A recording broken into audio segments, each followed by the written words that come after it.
നമസ്കാരം, മലയാളി വാർത്തയിലേക്ക് സ്വാഗതം. പാലക്കാട് കോൺഗ്രസ് സ്ഥാനാർത്ഥിയായി രമേശ് പിഷാരടിയെ സ്ഥിരീകരിച്ചതിൽ പ്രതികരിച്ച് ഷാഫി പറമ്പിൽ എം പി. നമുക്കറിയാം, നേരത്തെയൊക്കെ ഒരു അഭ്യൂഹമുണ്ടായിരുന്നു. ഷാഫി പറമ്പിൽ നിർദ്ദേശപ്രകാരമാണ് രമേശ് പിഷാരടിയെ പാലക്കാട് സ്ഥാനാർത്ഥിയാക്കിയിരിക്കുന്നതെന്ന്. എന്തായാലും ഷാഫിയുടെ പ്രതികരണം എന്താണ് എന്ന് നോക്കാം. രമേശ് പിഷാരടി ജനങ്ങൾ ഇഷ്ടപ്പെടുന്ന ആളാണെന്ന് ഷാഫി പറമ്പിൽ. ജനങ്ങൾ ആഗ്രഹിക്കുന്ന മാറ്റം സാധ്യമാക്കാൻ ജനങ്ങൾക്കിടയിൽ നിന്ന് പോരാടാൻ കഴിയുന്ന സ്ഥാനാർത്ഥികളാണ് പട്ടികയിലുള്ളത്. പിഷാരടി പാലക്കാട് ജനങ്ങൾ ഇഷ്ടപ്പെടുന്ന സ്ഥാനാർത്ഥിയാണ്. പാർട്ടിക്ക് അധികാരമുള്ളപ്പോൾ അല്ല, ഇല്ലാത്തപ്പോഴാണ് പിഷാരടി മത്സര രംഗത്തേക്ക് വന്നത്. വടകരയിലും കോഴിക്കോടും ഇമ്പാക്ട് ഉണ്ടാക്കാൻ പോകുന്ന സ്ഥാനാർത്ഥി പട്ടികയാണ്. അടുത്ത പട്ടികയും സമാന സ്വഭാവമുള്ളതായിരിക്കുമെന്നും രമേശ് പിഷാരടി തനിക്ക് പാലക്കാട്ടേക്കുള്ള പാലമല്ല എന്നും ഷാഫി പറമ്പിൽ വ്യക്തമാക്കി. തനിക്ക് വടകരയിലേക്ക് ഇപ്പോൾ ഒരു പാലം ഇട്ട് തന്നിട്ടുണ്ട്. സന്ദീപ് വാര്യർക്ക് സീറ്റ് കിട്ടുമോ എന്ന ചോദ്യത്തിന് ഇനിയും പട്ടികകൾ വരാനുണ്ടല്ലോ എന്നായിരുന്നു ഷാഫിയുടെ മറുപടി. എല്ലാ സീറ്റുകളിലും സ്ഥാനാർത്ഥി നിർണയം നടന്നിട്ടില്ല. കോൺഗ്രസിന് ഇനിയും സ്ഥാനാർത്ഥികളുണ്ട്, കാത്തിരുന്ന് കാണാമെന്ന് ഷാഫി വ്യക്തമാക്കി. സ്ഥാനാർത്ഥി പട്ടികയുമായി ബന്ധപ്പെട്ട് പാർട്ടിക്കുള്ളിൽ ചർച്ചകൾ തുടരുന്നതിനിടെയാണ് ഷാഫി പറമ്പിലിന്റെ പ്രതികരണം. എല്ലാം നഷ്ടപ്പെട്ടു നിൽക്കുന്ന സമയത്ത് കോൺഗ്രസ് നിലനിൽക്കേണ്ടത് ആവശ്യമാണെന്ന് പറഞ്ഞ ആളാണ് പിഷാരടി എന്നും ആ രാഷ്ട്രീയം പാലക്കാട്ടെ ജനങ്ങൾ തിരിച്ചറിയുമെന്നും ഷാഫി പറമ്പിൽ പറഞ്ഞു. മാത്രമല്ല, കോൺഗ്രസ് നേതൃത്വത്തിന്റെ ഒറ്റക്കെട്ടായുള്ള ഓപ്ഷനാണ് രമേശ് പിഷാരടി എന്നും ഷാഫി പറമ്പിൽ വ്യക്തമാക്കി. രമേശ് പിഷാരടി ഷാഫിയുടെ പാലക്കാട്ടേക്ക് തിരിച്ചു വരാനുള്ള പാലമാണെന്ന ആരോപണം അതിന് കൃത്യമായ മറുപടി തന്നെ നൽകിയിട്ടുണ്ട്. നേരത്തെ ഒരു പാലക്കാട് ഒരു സ്ഥാനാർത്ഥി ഉണ്ടായപ്പോഴും പാലം എന്നാണ് പറഞ്ഞത്. എനിക്കിപ്പോൾ ഒരു പാലം വടകരയിലേക്ക് ഇട്ട് തന്നിട്ടുണ്ടെന്നും ആ പാലത്തിലൂടെ നടക്കുമെന്നും ഷാഫി പറമ്പിൽ വ്യക്തമാക്കി. എന്തായാലും വ്യക്തമായ മറുപടി, കൃത്യമായ ഒരു നിലപാട് ഷാഫി പറമ്പിൽ വ്യക്തമാക്കിയിരിക്കുന്ന രമേശ് പിഷാരടിയുടെ സ്ഥാനാർത്ഥിത്വവുമായി ബന്ധപ്പെട്ട്. എന്തായാലും രമേശ് പിഷാരടി ഫേസ്ബുക്കിലൂടെ താൻ മത്സരിക്കാൻ പോവുകയാണ്, തന്നെ വിജയിപ്പിക്കണമെന്ന് അഭ്യർത്ഥന നടത്തിയിട്ടുണ്ട്. ആ ഫേസ്ബുക്ക് പോസ്റ്റും മറ്റ് സ്ഥാനാർത്ഥികളുടെ വിവരവും ഒക്കെ നമുക്ക് വിശദമായിട്ടൊന്ന് നോക്കാം. പിന്നാലെ അദ്ദേഹം ഫേസ്ബുക്ക് പോസ്റ്റിലൂടെ ജനവിധി തേടി ജന്മനാട്ടിലേക്ക് ഇറങ്ങുകയാണെന്ന ഒരു ഫേസ്ബുക്ക് പോസ്റ്റ് കൂടി രമേശ് പിഷാരടി പങ്കുവച്ചിരിക്കുകയാണ്. ആ ഫേസ്ബുക്ക് പോസ്റ്റിന്റെ പൂർണ്ണരൂപം ഇങ്ങനെയാണ്: ജനവിധി തേടി ജന്മനാട്ടിലേക്ക്. പ്രിയപ്പെട്ടവരെ, കഴിഞ്ഞ 25 വർഷത്തിലധികമായി വേദികളിലൂടെയും ടെലിവിഷൻ, സിനിമ, മറ്റു മാധ്യമങ്ങളിലൂടെയും നിങ്ങൾക്ക് മുന്നിലെത്തിയ ആളാണ് ഞാൻ. ഇക്കാലം അത്രയും ചിന്തയും ചിരിയും ഏറ്റവും സഭ്യവും മാന്യവുമായി പങ്കുവയ്ക്കാനായി എന്ന് വിശ്വസിക്കുന്നു. ഇനി പുതിയൊരു ഉത്തരവാദിത്വവുമായി ജന്മനാടായ പാലക്കാടിന്റെ മണ്ണിലേക്ക്. സ്ഥാനാർത്ഥിയായി സ്വാതന്ത്ര്യ സമരം മുതൽ ഇന്ത്യ എന്ന മഹാരാജ്യം, മതേതര രാജ്യം കെട്ടിപ്പടുക്കുന്നതിൽ ഒറ്റയ്ക്ക് നിലകൊണ്ട് കോൺഗ്രസ് എന്ന മഹാപ്രസ്ഥാനത്തിനൊപ്പം അരനൂറ്റാണ്ടിലധികം കാലം കൊണ്ട് ലോകത്ത് തന്നെ ഏറ്റവും കൂടുതൽ വോട്ട് അടയാളപ്പെടുത്തപ്പെട്ട കൈപ്പത്തി ചിഹ്നത്തിലാണ് മത്സരിക്കുക. അഭിമാനം, സന്തോഷം ഇനി പാലക്കാടുള്ള ജനങ്ങൾക്കും അവരുടെ ആവശ്യങ്ങൾക്കും തന്നെയാണ് എൻ്റെ പ്രഥമ പരിഗണന. അരങ്ങിൽ ഞാൻ അവതരിപ്പിക്കുന്ന കലാപരിപാടികളിൽ നിന്നും അർത്ഥവിരാമം. കക്ഷി രാഷ്ട്രീയത്തിൻ്റെയോ വിശ്വാസങ്ങളുടെയോ ദേശത്തിൻ്റെയോ വേർതിരിവും വേദികളും ഇല്ലാത്ത സ്നേഹമാണ് ഞാൻ നിങ്ങളിൽ നിന്നും അനുഭവിച്ചത്. എനിക്ക് തന്ന സ്നേഹം തിരികെ തരാൻ കഠിന പ്രയത്നം ചെയ്യും. കഴിഞ്ഞ കാലങ്ങളിൽ എന്നെ പോലെ ഒപ്പം നിങ്ങളുണ്ടെന്ന വിശ്വാസത്തോടെ, സ്നേഹത്തോടെ രമേശ് പിഷാരടി എന്നാണ് അദ്ദേഹം ഫേസ്ബുക്കിൽ കുറിച്ചിരിക്കുന്നത്.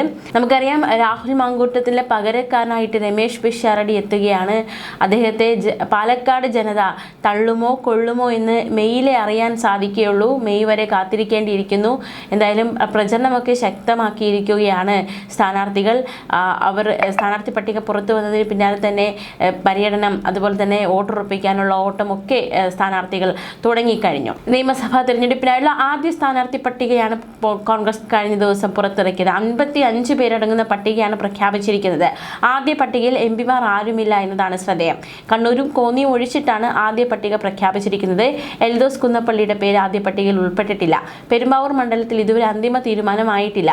പറവൂരിൽ വി ഡി സതീശൻ, പേരാവൂരിൽ സണ്ണി ജോസഫ്, ഹരിപ്പാട് രമേശ് ചെന്നിത്തല, പാലക്കാട് രമേശ് പിഷാരടി, പുതുപ്പള്ളിയിൽ ചാണ്ടി ഉമ്മൻ, സുൽത്താൻ ബത്തേരിയിൽ IC ബാലകൃഷ്ണൻ, വട്ടിയൂർക്കാവിൽ K മുരളീധരൻ, മലമ്പുഴയിൽ A സുരേഷ്, മാനന്തവാടിയിൽ ഉഷ വിജയൻ, കോവളത്തെ വിൻസെന്റ്, കൊയിലാണ്ടിയിൽ K പ്രവീൺ കുമാർ എന്നിവരാണ് സ്ഥാനാർത്ഥികൾ. ആദ്യ പട്ടികയിലെ മറ്റ് സ്ഥാനാർത്ഥികളെ കൂടി നോക്കാം. ഇരിക്കൂർ അഡ്വക്കേറ്റ് സജീവ് ജോസഫ്. ധർമ്മടത്തെ LDF-നായിട്ട് ഇറങ്ങുന്നത് പിണറായി വിജയനാണ്. അദ്ദേഹത്തിന്റെ എതിരാളിയായിട്ട് കോൺഗ്രസിൽ നിന്ന് ഇറങ്ങുന്നത് അബ്ദുൾ റഷീദാണ്.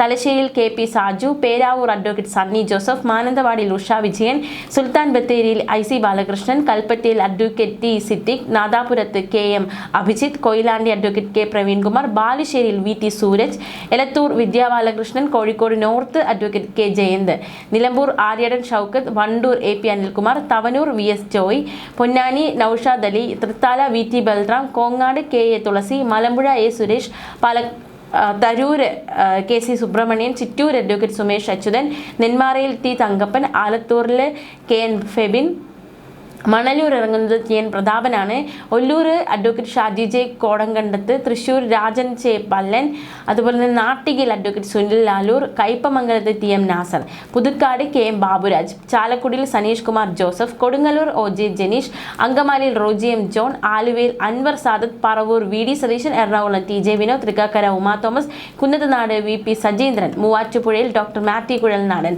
വൈക്കത്ത് കെ ബി ബിനിമോൻ, കോട്ടയത്ത് തിരുവഞ്ചൂർ രാധാകൃഷ്ണൻ, അതുപോലെ തന്നെ അരൂര് ഷാനിമോൾ ഉസ്മാൻ, ചേർത്തലയിൽ K R Rajendra Prasad, Harippad Ramesh Chennithala, Mavelikkara advocate Muthararaj, കരുനാഗപ്പള്ളിയിൽ സി ആർ മഹേഷ്, കൊട്ടാരക്കരയിൽ അഡ്വക്കേറ്റ് പി ഐഷ പോറ്റി, പത്തനാപുരത്ത് ജ്യോതികുമാർ ചാമക്കാല, കുണ്ടറയിൽ പി സി വിഷ്ണുനാഥ്, കൊല്ലത്ത് അഡ്വക്കേറ്റ് ബിന്ദു കൃഷ്ണ, ചാത്തന്നൂർ സൂരജ് രവി, ചിറയൻകീഴ് രമ്യ ഹരിദാസ്. ഇങ്ങനെയാണ് 55ഓളം പേരടങ്ങുന്ന സ്ഥാനാർത്ഥി പട്ടിക തയ്യാറാക്കിയിരിക്കുന്നത്. എന്നാൽ സ്ഥാനാർത്ഥി പട്ടിക കോൺഗ്രസ് പുറത്തുവിട്ടിരിക്കുകയാണ്. ആരൊക്കെ എവിടേക്ക് മത്സരിക്കുന്നു എന്ന കാര്യത്തിൽ ഒരു വ്യക്തത വന്നിരിക്കുകയാണ്. ഇനിയും കുറച്ച് മണ്ഡലങ്ങളിൽ കൂടി കോൺഗ്രസ് സ്ഥാനാർത്ഥികളെ തീരുമാനിക്കേണ്ടതായിട്ടുണ്ട്. എന്തായാലും പാലക്കാട് നമ്മൾ ഏറ്റവും പ്രധാനമായി നോക്കുന്നുണ്ട്. അതായത് രാഹുൽ മാങ്കൂട്ടത്തിൽ പകരക്കാനായി ഒരാൾ എത്തുമ്പോൾ പാലക്കാട് ജനത അത് കൈനീട്ടി സ്വീകരിക്കുമോ എന്നതൊരു ചോദ്യം തന്നെയാണ്. എന്തായാലും ഈ രമേശ് പിഷാരടിക്ക് രാഹുൽ മാങ്കൂട്ടത്തിൻ്റെ പിന്തുണയുണ്ടോ, എന്താണ് രാഹുലിൻ്റെ ഒരു പ്രതികരണം എന്നതും നിർണായകമാണ്. നമുക്കറിയാം, രാഹുൽ പറഞ്ഞിരുന്നു പാർട്ടി പറഞ്ഞാൽ താൻ മത്സരിക്കുമെന്ന് രാഹുൽ മാങ്കൂട്ടത്തിൽ നേരത്തെ വ്യക്തമാക്കിയതാണ്. എന്തായാലും പാർട്ടി അദ്ദേഹത്തിന് മത്സരിക്കാനുള്ള അവസരം നൽകിയിട്ടില്ല. എന്തായാലും സ്വതന്ത്രനായിട്ട് മത്സരിക്കാൻ താനില്ല എന്ന നിലപാട് രാഹുൽ മാങ്കൂട്ടത്തിൽ നേരത്തെ തന്നെ വ്യക്തമാക്കിയതുമാണ്. നേരത്തെ പാലക്കാട് കോൺഗ്രസ് സ്ഥാനാർത്ഥിയാകുന്നത് നടൻ രമേശ് പിഷാരടി ആയിരിക്കും എന്നതടക്കമുള്ള അഭ്യൂഹങ്ങൾ പ്രചരിക്കുന്ന സമയത്ത് തന്നെ പുതുപ്പള്ളിയിലെത്തി ഉമ്മൻചാണ്ടിയുടെ കല്ലറ സന്ദർശിച്ചിരുന്നു രമേശ് പിഷാരടി. ഔദ്യോഗികമായി സ്ഥാനാർത്ഥിത്വം ആരും പറഞ്ഞിട്ടില്ല എന്നും പാർട്ടി പറഞ്ഞാൽ മത്സരിക്കാൻ തയ്യാറാണെന്നുമായിരുന്നു രമേശ് പിഷാരടിയുടെ അന്നത്തെ പ്രതികരണം. സീറ്റ് കിട്ടിയില്ലെങ്കിലും പരാതിയില്ല, പ്രചാരണത്തിൽ സജീവമായി ഉണ്ടാകുമെന്നും അദ്ദേഹം പറഞ്ഞിരുന്നു. കോൺഗ്രസിന്റെ സ്ഥാനാർത്ഥിയായി മത്സരിക്കാൻ കഴിഞ്ഞാൽ അതൊരു ഭാഗ്യവും അനുഗ്രഹവുമാണ്. കോൺഗ്രസ് പ്രവർത്തകനാണെന്ന് പറയുന്നത് തന്നെ അഭിമാനമാണ്. എല്ലാ തിരഞ്ഞെടുപ്പിലും തൻ്റെ പേര് സാമൂഹിക മാധ്യമത്തിൽ ഉയർന്നു വരാറുണ്ട്. തന്നെ നേതാക്കൾ ആരും ഇതുവരെ ബന്ധപ്പെട്ടിട്ടില്ല, പറ്റുന്ന മണ്ഡലങ്ങളിൽ പ്രചരണത്തിന് പോകുമെന്നായിരുന്നു രമേശിൻ്റെ അന്നത്തെ നിലപാട്. എന്തായാലും രമേശിനെ പാർട്ടി പരിഗണിച്ചിരിക്കുന്നു, സ്ഥാനാർത്ഥിത്വം നൽകിയിരിക്കുന്നു. അതും പാലക്കാട് തന്നെ രമേശിനെ ഇറക്കിയിരിക്കുന്നു എന്നതാണ് ഏറ്റവും പ്രധാനം. കോൺഗ്രസ് പാർട്ടിയുടെ പേരിൽ പാലക്കാട് എന്നല്ല, എവിടെ മത്സരിക്കാൻ അവസരം കിട്ടിയാലും അത് അംഗീകാരമാണ് എന്നായിരുന്നു രമേശ് പിഷാരടിയുടെ നിലപാട്. മത്സരിക്കാൻ നിർദ്ദേശിച്ചാലും ഇല്ലെങ്കിലും താൻ പാർട്ടിക്ക് വേണ്ടി നിലകൊള്ളുമെന്ന നിലപാട് സ്വീകരിച്ച നേതാവിനെ സ്ഥാനാർത്ഥിയാക്കിയിരിക്കുകയാണ് കോൺഗ്രസ്. എന്തായാലും രമേശ് പിഷാരടിയുടെ വിജയസാധ്യത എത്രത്തോളം ഉണ്ട് എന്നത് വളരെ ശ്രദ്ധേയമാണ്. രാഹുൽ നേടിയൊരു വിജയമുണ്ട് ഉപതെരഞ്ഞെടുപ്പിൽ. ആ ഒരു കടമ്പ കടക്കാൻ രമേശ് പിഷാരടിക്ക് സാധിക്കുമോ? പ്രത്യേകിച്ച് നമുക്കറിയാം പാലക്കാട് BJP ശോഭാ സുരേന്ദ്രനാണ് BJP സ്ഥാനാർത്ഥി.